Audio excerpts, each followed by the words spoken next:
मोलतोल इंडिया में आज देखिए सोने ने एमसीएक्स में पार किया 85,000 रुपए का लेवल। अब क्या होगा नया लेवल? स्वागत है आपका मोलतोल इंडिया में। मैं हूं कमल शर्मा।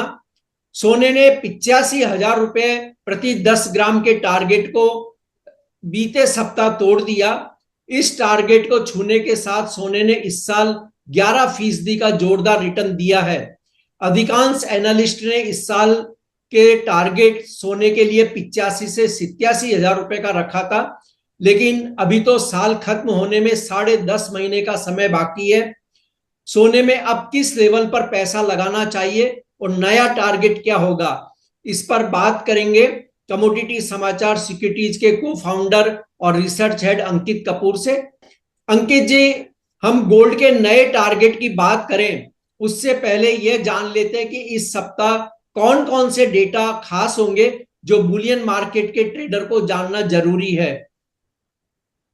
जी नमस्कार कमल जी। जी नमस्ते। सबसे पहले तो हम बात करेंगे मार्केट के अंदर जो डेटा है, आपने बात करी है गोल्ड 85,000 क्रॉस कर चुका है।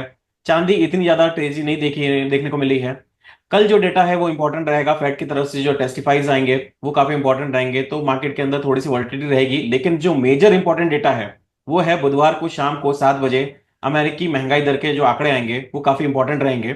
जो अभी तक हमने देखा है महंगाई दर 2.4% चली गई थी, उसके बाद से वापस से तेजी देखने को मिली है और 2.9% तक हमको महंगाई दर वापस बढ़ती हुई देखी है। इस बार जो अनुमान है वो 2.9% स्थिर रहने का अनुमान है। तो गोल्ड एंड सिल्वर के लिहाज से देखा जाए तो ये डेटा काफी इंपॉर्टेंट रहेगा। अगर मुद्रास्फीति या फिर हम बात करें महंगाई दर अगर बढ़ती है तो गोल्ड एंड सिल्वर के ऊपर वापस एक प्रेशर देखने को मिलेगा और अपसाइड मूवमेंट और अच्छा खासा देखने को मिलेगा। इकोनॉमी जो चल रही है इस तरफ पूरा देखा जाए तो जो अभी ड्रिवन है वो पूरा इंटरेस्ट रेट और इन्फ्लेशन के साथ साथ जो अभी ट्रम्प के डिसीजंस ले रहे हैं उसको काफी इंपैक्ट कर रहा है। तो यहाँ पे जो मुद्रास्फीति का आंकड़े आएंगे जो बुधवार को शाम को 7 बजे वो काफी इंपॉर्टेंट रहेंगे। जी, और गोल्ड ने इस साल बहुत तेजी से 85,000 रुपए का लेवल छू लिया। उम्मीद नहीं थी इतनी जल्दी स्पीड से गोल्ड भागेगा। तो इस साल जबकि उम्मीद की जा रही थी कि पहले कि भाई 85 से 87 हजार रुपए का लेवल एक छू लेगा, लेकिन अब टारगेट शायद चेंज होते नजर आ रहे हैं। या अभी भी हम ये कहें कि जल्दबाजी होगी नए टारगेट देने में? जैसा कि हमने बात करा था लास्ट ईयर, हमने 2024 के अंदर देखा था 28% की तेजी देखने को मिली थी गोल्ड के अंदर। वहीं अगर इस बार बात करें तो सिल्वर ने गोल्ड ने काफी अच्छी तेजी दी है 2025 में। अगर देखा जाए जनवरी के बाद में फरवरी में काफी अच्छी तेजी दी है, उसका रीजन ग्लोबल टेंशन जिस तरह से टैरिफ का चल रहा है वही रहा है। हमने आपसे जब लास्ट में बात करी थी तो 79,225 के ऊपर हमने पोजिशनल बाइंग दी थी और 83,000 84,000 तक के लेवल दिए थे।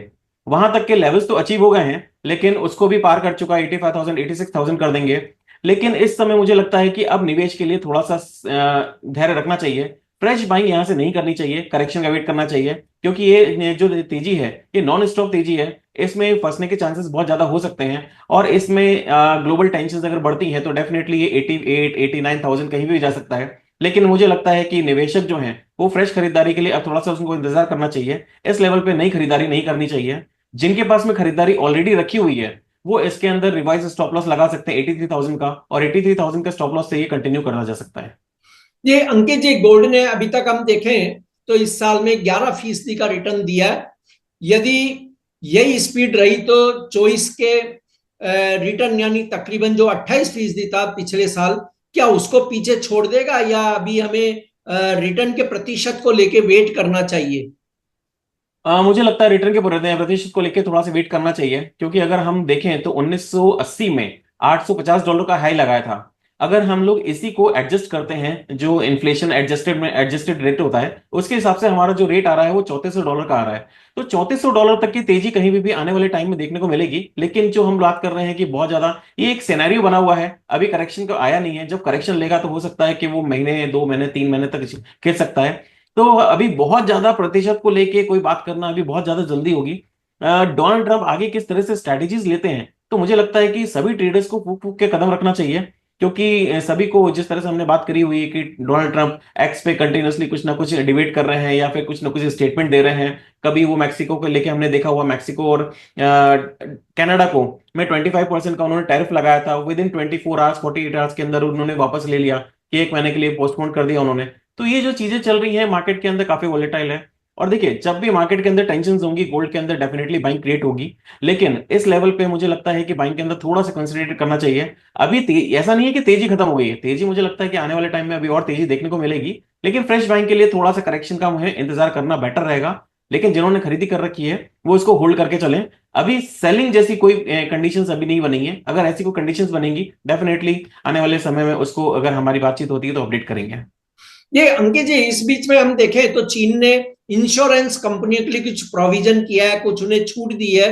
तो ये कहा जा रहा है कि चीन में 500 टन सोने की अतिरिक्त खरीद हो सकती है इंश्योरेंस कंपनियों द्वारा। तो क्या बाजार के लिए एक बड़ा ट्रिगर बनकर सामने आया है ये बात? देखिए, उन्होंने जो इंश्योरेंस वाली बात करी थी उसके अंदर एक लिहाज ये भी रखा था कि मार्केट के अंदर गोल्ड के जो हाई प्राइसेस है वो इन्वेस्टर्स को बचाना चाह रहे हैं। इन्वेस्टर को बचाने के लिए वो कुछ ना कुछ ऐसे नए प्रोडक्ट्स के लॉन्च करने की कोशिश कर रहे हैं, ताकि इतने हाई लेवल्स पे गोल्ड को इन्वेस्ट करके कोई हमारे जो उनके इन्वेस्टर्स हैं वो कहीं फंस ना जाए, कहीं उस ट्रेड के अंदर बहुत लॉन्ग टर्म के लिए कोई इनको लॉस वाली एक्टिविटीज में ट्रेड ना हो जाए। इस टाइप की चीजों के लिए वो थोड़ा सा भी कॉशियस होकर चल रहे हैं। उन्होंने जो गोल्ड बाइंग करी हुई है वो इनका एक पार्ट है, कंटिन्यूसली पार्ट चल रहा है। इसी वजह से अगर देखा जाए, लास्ट टाइम भी हमने बोला था, इस समय जो पूरा गोल्ड ड्रिवन है वो चाइनीज इकोनॉमी की तरफ से हो रहा है। अभी एक डेटा हमने रिसेंटली संडे को आया है, तो जो चाइना का डेटा है वो 0.1%, जो इन्फ्लेशन है 0.1% से 0.5% पे चला गया है। तो थोड़ी सी एक राहत वाली चीज मिली है, थोड़ी सी महंगाई बढ़ी है, तो डिमांड बढ़ने की उम्मीद वहां से लग रही है। तो डेफिनेटली वो एक सारे ट्रिगर्स कर रहे हैं। तो आने वाले टाइम में इसीलिए हमने देखा है बेस मेटल प्राइसेस भी काफी अच्छे मूव कर रहे हैं। टैरिफ्स और ये सब वॉर जब तक चल रही हैं तब तक गोल्ड प्राइसेस मुझे लगता है कि ऊपर रहने की उम्मीद है। लेकिन यस, चाइना ने, आपने जैसे बोला, कि वो अपने ट्रेडर्स को सेव करने के लिए नए प्रोडक्ट्स को लॉन्च करने की कोशिश कर रहे हैं, ताकि इतने हाई लेवल पे ट्रेडर्स जो हैं वो थोड़ा सा सेफ होकर चल सकें। ये अंकित जी, गोल्ड और सिल्वर के लिए शॉर्ट टर्म में आपके टारगेट क्या होंगे भारतीय रुपए के संदर्भ में? हाँ, देखिए, भारतीय रुपए के संदर्भ में इस समय टारगेट्स का अनुमान लगाना काफी मुश्किल हो रहा है, क्योंकि गोल्ड के अंदर देखे जाए तो दो फैक्टर्स काम कर रहे हैं। एक तो इंटरनेशनल गोल्ड जो है उसके अंदर तेजी देखने को मिल रही है। आज हमने देखा $2900 क्रॉस कर गया है। तो 2790 का जो पुराना हाई था, उसके बाद में उसने जो तेजी बना के चला है, तो अभी ये 2930 2940 तक डॉलर तक देखने को मिल सकते हैं। एमसिक्स की बात करें तो एमसिक्स में रुपए का मूवमेंट बहुत ज्यादा है इस समय। अगर देखा जाए तो आईएनआर के अंदर आज हमने 88 तक के लेवल्स देखने को मिले थे, जी। उसके बाद में वापस करेक्शन देखने को मिला। तो ये जो करेक्शन वापस से देखने को मिला है, इसके कारण थोड़ी सी मार्केट के अंदर वॉलिटिलिटी है। लेकिन फिर भी मुझे लग रहा है 86,000 तो आ गया है। आने वाले टाइम में अगर ये और तेजी बनाता है तो 87 और 88,000 तक के टारगेट्स देखने को मिलेंगे। लेकिन मेरा ये मानना है कि इस लेवल पे प्लीज कोई भी नई खरीदी ना करें, एक करेक्शन का वेट करें। नॉन स्टॉप देखा जाए तो 79,000 से 86,000 की तेजी हो चुकी है। तो 6 से 7 हजार रुपए की अगर तेजी हो गई है तो थोड़ा सा वेट करना चाहिए। मैं मंदी करके काम नहीं करने का मैं नहीं बोल रहा हूँ कि यहाँ से कोई भी सेल करके काम करे, लेकिन बाय ऑन डिप्स के लिए थोड़ा सा वेट करें। अगर कोई भी करेक्शन मिलता है तो फिर एक बाइंग स्ट्रेटेजी बनाएंगे। मेजर जो स्टॉप लॉस इस समय हो चुका है वो 80,000 का बन चुका है। जी। और आपका कोई डिस्क्लेमर? मार्केट में हमारी कोई भी पोजीशन नहीं है। कॉल्स वगैरह प्रोवाइड करते हैं, उसके उसके कारण हमारे रिटेल ट्रेडर्स की पोजीशन हो सकती है। जी। बहुत बहुत धन्यवाद, शुक्रिया अंकित जी आपका। Thank you.